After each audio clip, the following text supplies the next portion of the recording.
required in making 2.5 kg of 0.25 mole solution. So it is given as in the formula mole solution. So first write the formula of molality. Molality is equal to W divided by capital M into W in kgs. Now what is the mass of urea? So you are asked to calculate mass of urea, that is small w. Now small w is equal to M into capital M into W in kgs. So we require molar mass of urea. Molar mass of urea will be NH2CONH2, that is equal to 2 into 14. Mass of nitrogen is 14 plus 1 into mass of hydrogen is 1 into 4 plus 12 plus 16. So total it will be 60 grams per mole. Now mass of urea is calculated as 0.25 is the molality. Molality is equal to 0.25 mole. Similarly, W capital is given as 0.25 kgs, and we have already calculated molar mass of urea. So that it is 0.25 into 60 into 0.25 kg. So 2.5 kg, not 0.25, 2.5 kgs. So answer will be 37.5 grams. Now here one part of the solutions is completed. Now next is solubility. So what is the meaning of solubility? It is same as concentration. We have already defined the word concentration. Solubility. Solubility. So concentration means amount of solute which is present in a given quantity of solvent. So then what is the difference between concentration and solubility? Solubility, for the word solubility, we have to specify the temperature. So the definition of solubility will be amount of solute, given amount of solute present in a given quantity of solvent at a specified or given temperature. Now here for the solubility of a substance, solubility of a substance, any substance it may be, solid or liquid, any substance it may be, in a liquid, solubility of a substance in a solvent will depend on four factors. First one, depend on four factors. First one, nature of the solvent, solute or solvent, anyone. Nature of the solvent. Third one, temperature. Fourth one, pressure. Okay. Now each and every part has to be clear. So nature of the solute.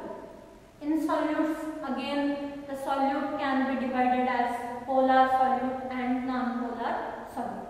And in the solvent also polar solvent and non-polar solvent. Next one, temperature and pressure. Next subheading, solubility of a solid in a liquid. Solubility of a solid. Solubility of a solid in a liquid. So here one principle is that not all the solids dissolve in all the liquids.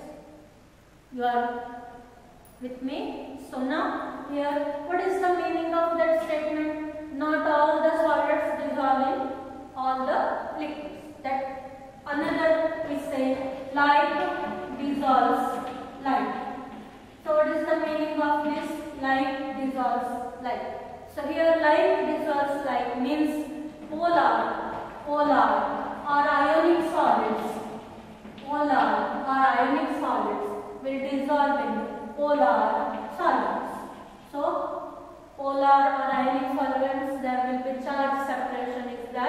In polar solvents is also charge separation is there, so that dissolving it will be easy. For example, sodium chloride, KNO3 and KCl, these are the ionic solids or polar solids. They will dissolve in polar solvents like water, but they do not dissolve in non-polar solvents like benzene, ether, etc. Now similarly, non-polar solids or covalent solids will dissolve in non-polar liquids. So here, say for example, naphthalene, anthracene, they are the non-polar solids or covalent solids. They will dissolve in the solvents such as benzene, ether, so etc. But they do not dissolve in water. Why this is so? Why this is so? Can anyone think of it? So why I have taken polar in polar and non-polar in non-polar? Here there will be interactions between the solute and solvent. So we have to take the interactions, interparticle interactions, that is in between solute and solvent. They must match with each other, so that in solids and solvents the force of attraction should be same. Then only the solid is going to dissolve in the solid. Okay. Now, so here due to same interparticle interactions or intermolecular interactions between the solute and solvent, same intermolecular interactions, the solute is going to dissolve in the solid. Now, some solid is dissolved in a solvent to make a solution. Then we will get three types of the solutions. So first one, unsaturated solution. Second one, saturated solution. Third one, supersaturated solution. So what is the meaning of unsaturated solution? So I will give an example, or I will clear by an example. Take a half glass of water and add a pinch of salt or sugar. So make the solution. In that there will be more amount of solvent is present than the solute. So that this type of the solution we call as unsaturated solution. And now next part is saturated solution. So saturated solution means, so take half glass of water, go on adding salt or sugar to it. So stir it till you add whenever there will be a solid which is settled at the bottom of the beaker like this. So this is called as saturated solution. So here saturated solution is a solution where maximum quantity of solute is dissolved in it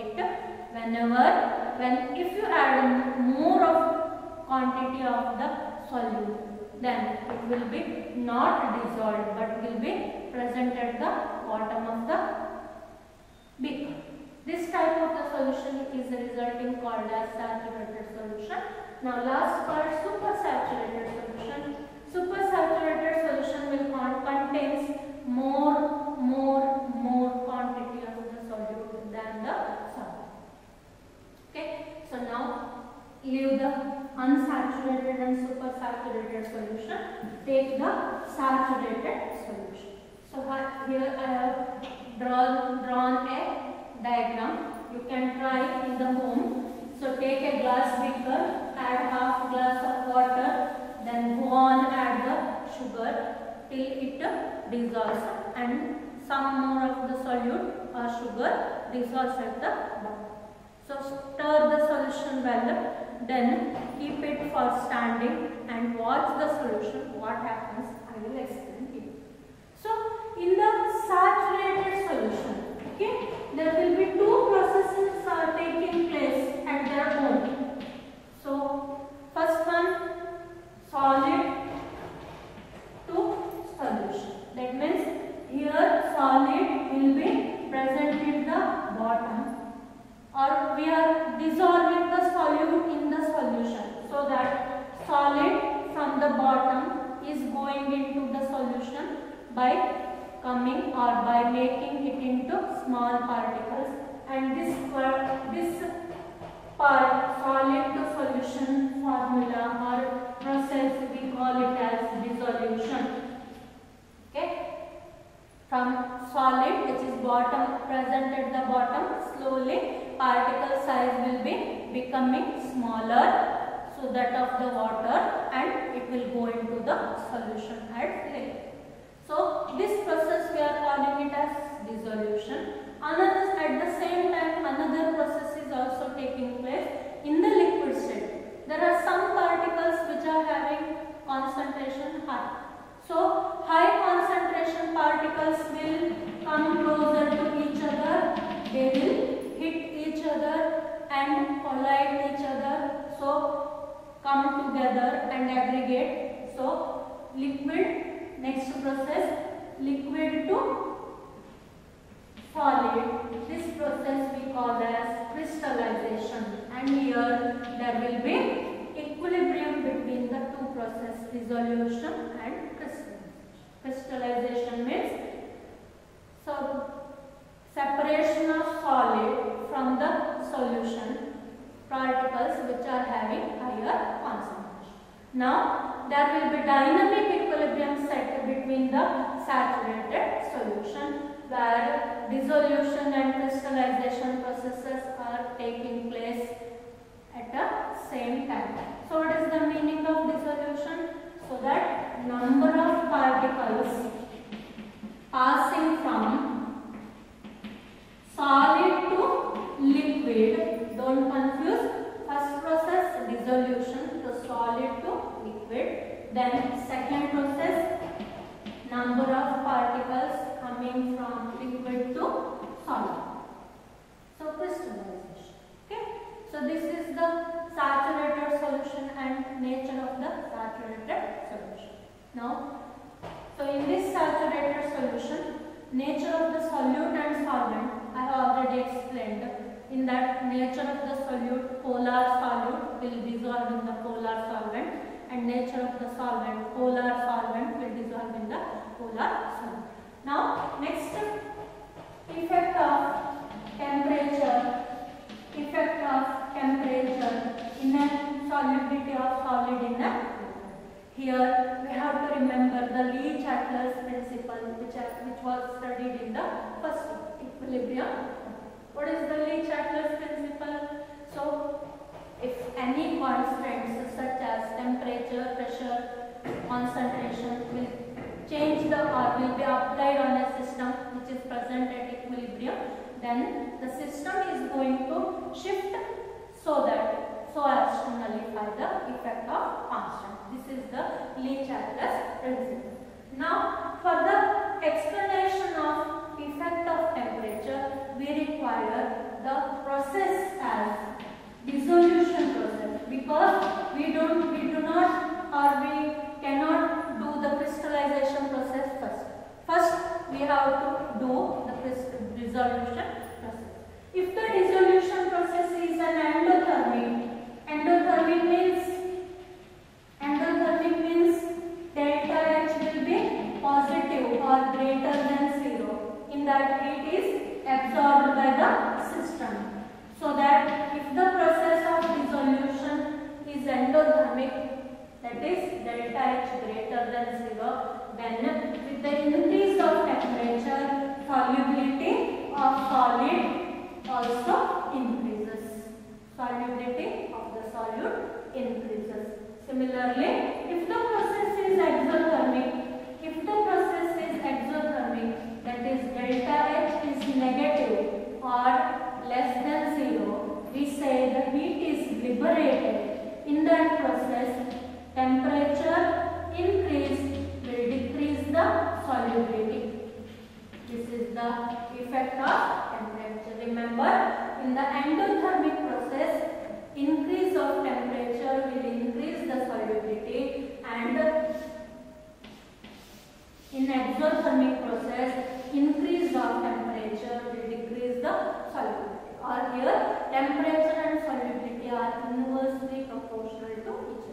In the case of endothermic reaction, temperature and solubility are directly proportional to each other. Last effect of pressure. Last effect, fourth one, effect of pressure. So here we have taken the case of solid in a liquid, so that both the states, solids and liquids, are incompressible, like the gases. Gases are highly compressible, whereas solids and liquids are incompressible, so that there will be no effect of pressure is observed on solubility of solids in